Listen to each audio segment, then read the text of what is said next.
What's up, boys, girls, and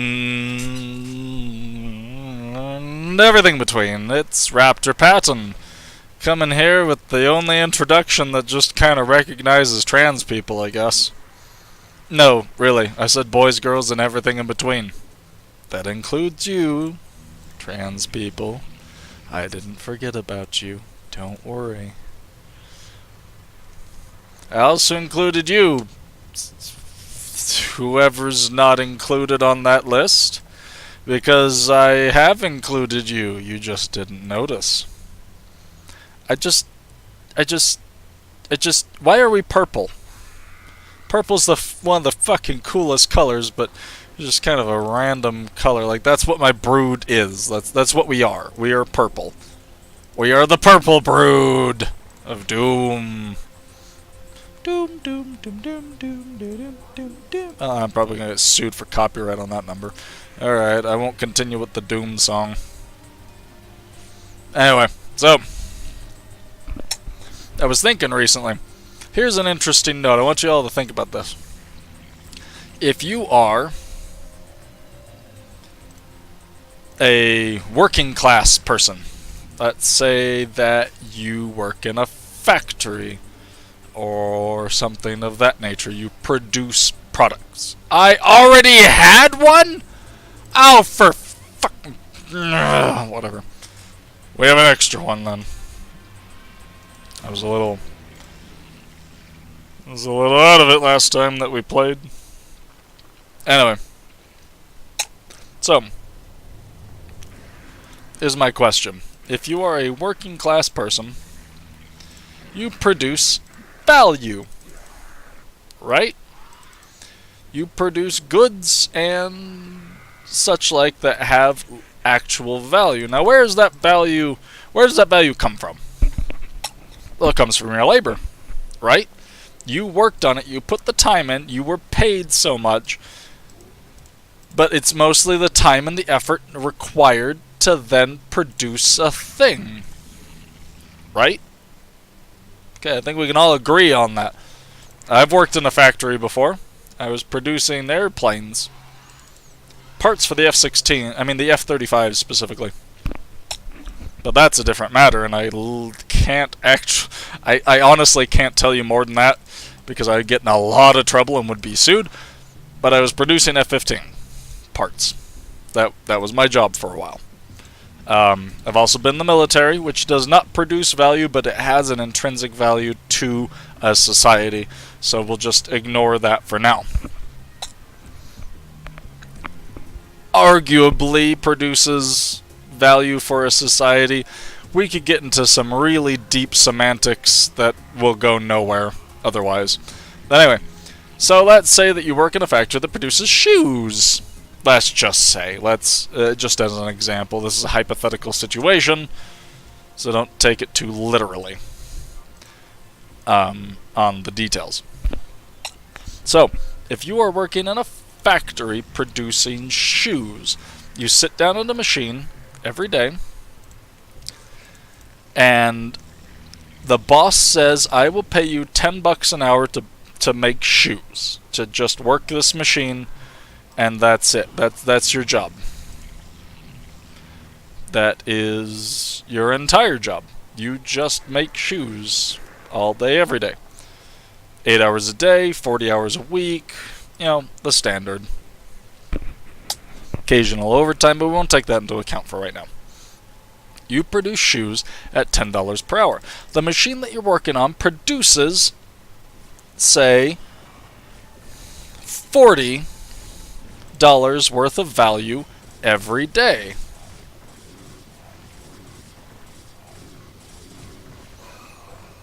$40 worth of value every day. But you're getting paid 10. Okay, let's take into account that machine requires maintenance. It requires the leather and the stitching or the nails or the rubber or the whatever to actually make shoes. So let's take that into account real quick. Let's say that comes out to about $20 per hour to make that shoe and keep that machine operating. Okay. Fascinating. on that note, where does the other $10 worth of value go? If you are sitting there producing $40 of value and 10 of it goes to you, and 20 of it goes to the machine, the factory, the actual production aspect. The other 10% goes to your boss. Why? I really would like to know why.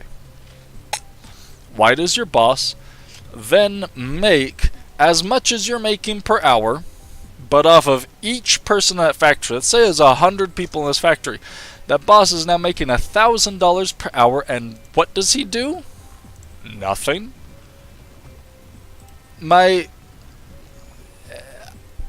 Every job I've worked at, I've bitched about managers and those in charge because they're generally incompetent.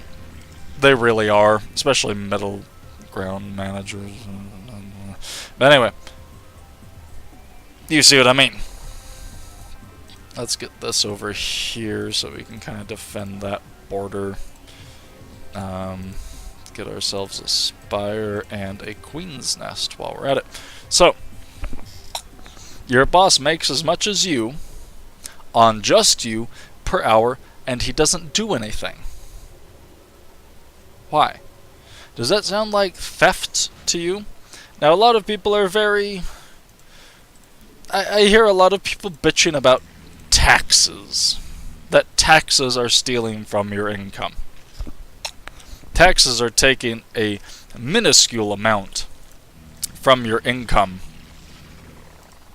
compared to what your job and your boss are. Right? I mean, taxes from me, if I'm working at a higher end job, say 15 plus an hour, like an actual industrial job, I don't mean minimum wage. And so if I am making $15 an hour, I can expect that between state and federal taxes and Social Security and all that jazz, everything taken into account, I will lose about a quarter of my money. I will go from $600 a week to about $450. I've worked jobs that pay me that much at factories. And trimming trees for the power company, but that's another job that was years ago. So about a quarter of my income goes to taxes. Alright, that's a little harsh, I can understand. But let's look at it this way. If 50% of what you should be making every hour, mind you, this is generous, but let's say 50% of what you make every hour is going to your boss. What does that say? That's per hour. That's 50% of what you should be making is now being made by your boss, who has done nothing, absolutely nothing, to help your job. The guy owning the company sits up front in the desk, goes to meetings, and that's about it. That's it. That's it. That's what he does as a job, somehow. Do you see how that's bothersome? Now, going back to the road thing, a lot of people, the taxes thing, a lot of people are bothered by their taxes. I don't know. I'm okay with paying taxes because that shit goes to schools and libraries and roads and infrastructure for my local area. So why exactly would I not be okay with that? I'm really curious. Why is that considered theft, and yet what your employer takes from your paycheck is not theft? I really would like to know. So we end up... let's make them faster. I really would like to know how one rationalizes that, when they know all too damn well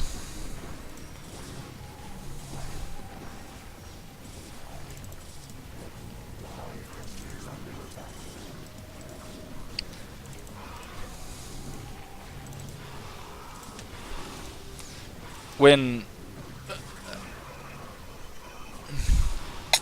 it's hard to explain. Sorry, I got distracted. I had to stop an attack. I lost all those frickin' Zerglings, but that's kind of their point. Whoop-de-doo.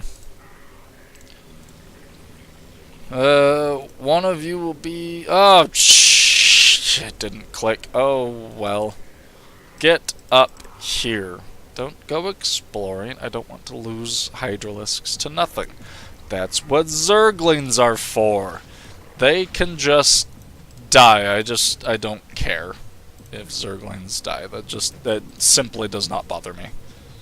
Maybe I should have played Tyranids in 40k rather than Imperium. Anyway. I play Imperial Guard as well, occasionally. Anyway, so why are you so opposed to there being hospitals and schools and things of that nature to make our world more educated and more healthy and more pulled together? Why is that such an astronomical idea to so many people? It's like it's considered madness, and I'm not sure why. It's considered crazy by a lot of people that I would be okay with paying taxes. I'm super okay with paying taxes. That doesn't bother me. I like the kids to get a goddamn education at their fucking elementary school. I'm okay with that. I'm okay paying money out of what I make to make sure that the children of America are not fucking idiots. And yet most of our budget goes to the fucking military for some reason.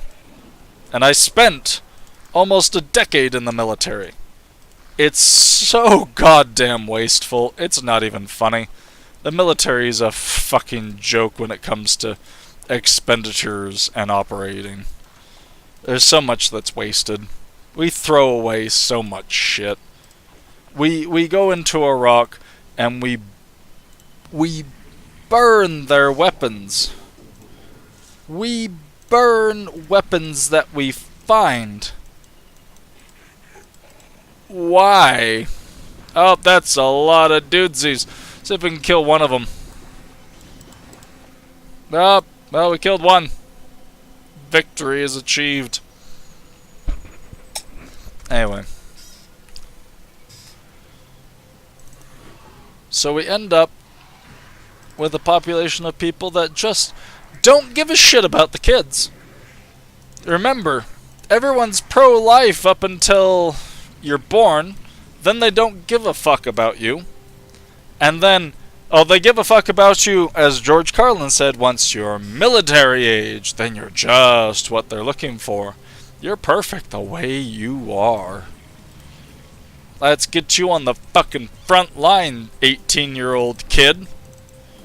Let's make sure that you shoot some motherfuckers who are defending their fucking country. And then we'll tell you that you're wrong if you're like, hey, this seems a little fucked up.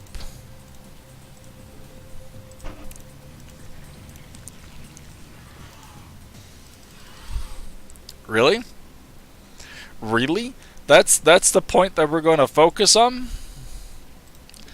These kids are fucking dying. 18-year-old kids. Kids that don't remember 9/11 are going off to battle. I remember 9/11. I was 11 years old, coincidentally enough. That's what I encountered. I joined the military when I was 18, right out of high school. And if you think that when people say military grade so and so, such and such, like it's top of the line if it's military grade, trust me, it's not. It's a pile of fucking garbage. Military grade means it's a hunk of shit that some corporate asshole decided to charge way too much for the bare minimum amount of work so he can make as much fucking money as possible off of the deaths of these fucking kids. And then you bitch about taxes? What don't you want an educated population? I mean, why not? I would rather have a population of people that are properly educated, that can do critical thinking and reasoning.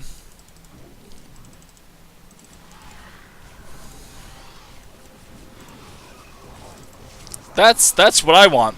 I want a population of people who are not fucking stupid.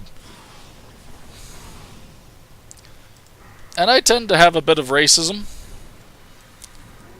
against rednecks, honestly. Which is really funny because a lot of my family are what one would refer to as rednecks, as rural people. But my family is also full of very educated, very smart people. And the more educated ones tend to get a lot more out of life. They tend to understand some things that are not expressed otherwise.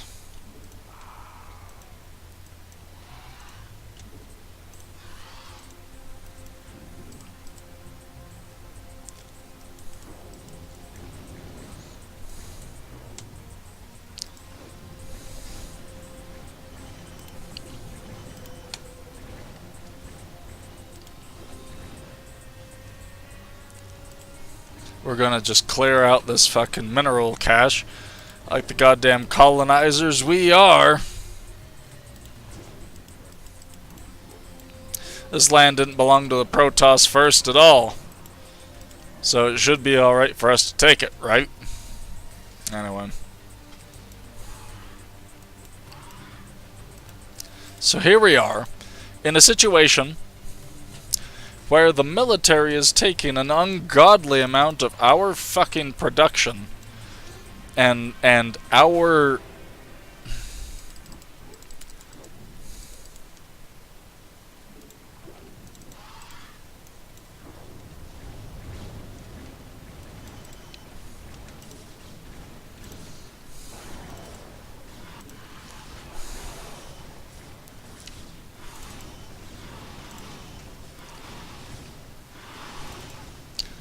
they are stealing our resources and our productivity in order to wage wars around the world that we're not even sure that we should be in. Like, we seem to just take it for granted that the United States considers ourselves to be the world policeman. Everybody knows that. That's just common fucking knowledge at this point.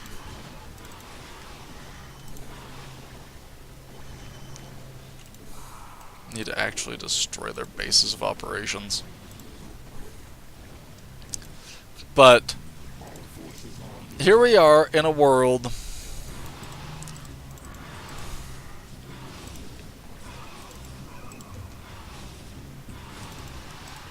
where we consider the idea of people being able to be healthy without entirely ruining their finances as a goddamn travesty. Are we serious? As I've said before, in my opinion,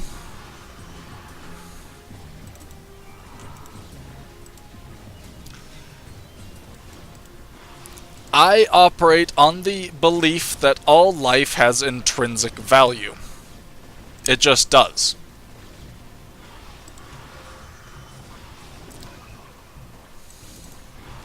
Life matters. People matter. And yet, here we are questioning that entire idea, as if it's a politically motivated idea. That's less than fantastic. All my air support died, so that guy's dead. Okay, we're gonna just swarm him again. Like, the idea that some people just deserve to die because they don't have money? What kind of lunatic are you? I really, really would like to ask what your reasoning for that is. Because it does not make any goddamn sense to me. It simply does not. The idea that actual Christians would have that same thought pattern, that some people just deserve to die because they're poor, and poor people don't matter. Wait, what? I consider myself a Christian, a theist, and so my Christian ideology has told me that people fucking matter as individuals. That what they do and what they believe and what they feel and what matters to them is something that should be taken into account. And yet there are people in this world who think that if you're poor, you don't deserve to live. Now, I'm poor. I am not well off financially. Then get some more Vespene gas, you lazy assholes. Where are you going? Is that really closer? Are you sure? Whatever.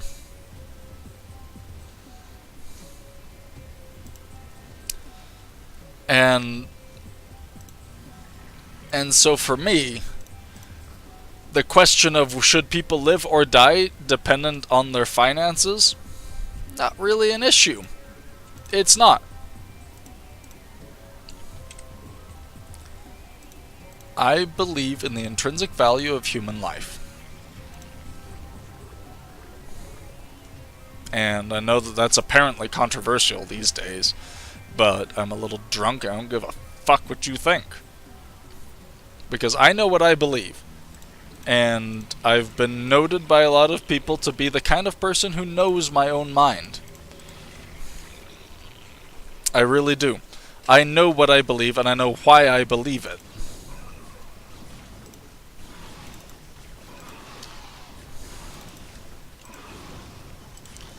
I know why I believe what I believe. And there's a Christian aspect to it. There must be. Any Christian who believes that people should die because they're poor is not a Christian. Sorry, Mormons, but most of you are not Christians.